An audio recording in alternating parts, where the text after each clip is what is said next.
Michael Duff, the living embodiment of where hard work, commitment and loyalty can take you. Granted, he might not be the fanciest name a club can go for, which I can guarantee the Swans fans are feeling right now, going from Russell Martin's high-octane, possession-dominating style of play to Duff's more resolute approach. However, what he has promised in every instance so far in his managerial career is results. As long as you can weather the storm and guarantee him the time to embed his tutelage, tactics and style of play. Within this video, I firstly wanted to deep dive into the career of a man I have the utmost respect for.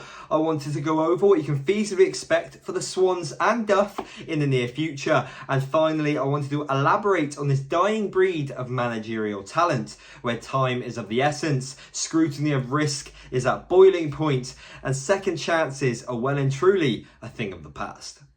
Career retrospective. Michael James Duff was born on the 11th of January 1978 in Belfast. His first opportunities in football came as academy experiences at a list of clubs, but due to his short stature for a defender, he was subsequently released from them all. At the age of 16 in 1996, he was scouted by Cheltenham Town, and following a loan spell at Cirencester Town, he found himself a key cog in Cheltenham's bombardment of success. Most notably scoring a 93rd minute winner for the Robins over Yeovil Town to promote them to the Football League. Cheltenham Town may have been the club where Duff made a name for himself, but it wasn't until Burnley came in for him in 2004, where he not only evolved as a player, but as a man. In the 12 seasons he spent with the Clarets, he got promotion to the Premier League on 3 occasions, including the title which ended the Clarets' 33-year absence from the top flight, and the final season of his career, where he ended on a high. He ended his career having only cost Burnley £80 per appearance in reference to his transfer fee, and he bowed out of the game with 2 very impressive accolades amongst others. He is one of the only players to ever play in the top 8 tiers of English football, and he was also the second player in history to secure promotion to the Premier League 3 times with the same club. Until his very recent meteoric rise through the ranks, people only knew Michael Duff because of these very moments, but it wasn't until he transpired into management where all of these qualities which he showed throughout his career began to shine on an entirely different level. His managerial career. After a short stint with Burnley's under-21s, life came full circle for Duff as he was given the opportunity at new beginnings with the Robins once more. This time the man giving the team talks rather than receiving them. With the club stapled to the bottom half of League Two, he was given the reins and freedom to express his style of play. His style of play. Duff's style has definitely been influenced by the managers he's played under, but in the same breath he's made large parts of it his own. Whereas Sean Dyche has stuck with a more traditional 4-4-2 formation, Michael Duff has transitioned into a 5-3-2 or 3-4-1-2 formation, depending on the manner in which he's attacking the game. Constant concentration and heart have been 2 non-negotiables for a Michael Duff side, and those players who have not cooperated with this have been left at the wayside, because if any of the players do not have these qualities, the entire system crumbles. He said it himself, he likes to dominate teams, and even when his side does not have the majority of possession, his players are pressing on the cusp of their opposition to try and reclaim the ball. Something which I personally enjoyed about his style of play is the fact that he likes to soak up pressure in his defence, and as soon as one of his defenders strikes, he pings the ball forward to one of their front men who can puncture the opposition on the break. We saw this time and time again with Alfie May, and let's be honest, he revitalised his career. And if the side aren't on the break and they're doing a slower build-up, he likes to use his wing-backs to get as far and wide as possible to use the channels so he can dominate their position in the wide areas and get dangerous balls into the box. Typically though, for any of you stats nerds like myself, a Duff side only really focuses on possession if they find themselves behind early on. The final thing which Duff uses to his advantage is his tactical edge on set pieces. He seems to get any set piece, even throw-ins, to almost a clear goal scoring opportunity, often taking large training sessions to focus on such drills. Tactics such as long throws for Cheltenham Town seem to leave defenders bewildered. Even the likes of Pep Guardiola was left scratching his head. And then the overload of players at the back post of dead balls seemed to work wonders in his time at Barnsley. Why doesn't it work straight away?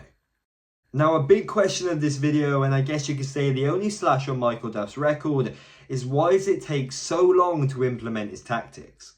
In his first 15 games at Cheltenham Town, he had 2 wins and just 10 points on the board. In the same spell at Barnsley, he had 6 wins and a whopping 21 points. And then with 5 games on the board with the Swans, he only has 2 points to show for himself. In my opinion, the reason why it takes so long is simply because the players need to acclimatise to the tempo. Once the players are up to the fitness standards, you can see it clearly shows. But secondly, and arguably more importantly, it's the mindset. There's been many occasions, especially this season, where Duff seems to rest on his laurels. Granted, Jose Mourinho mastered this in his prime. Grab a goal, sit on the result and take home all 3 points. But in today's game, chances can be created out of anything and your defence can be found out. And the perfect example of this is his recent clash with Bristol City. Despite taking the lead and finding themselves in excellent positions early on, near the end of the game they decided to sit deep and essentially ask Bristol City to come forward, press them and actually attack the game. And well, you all know what happened after that.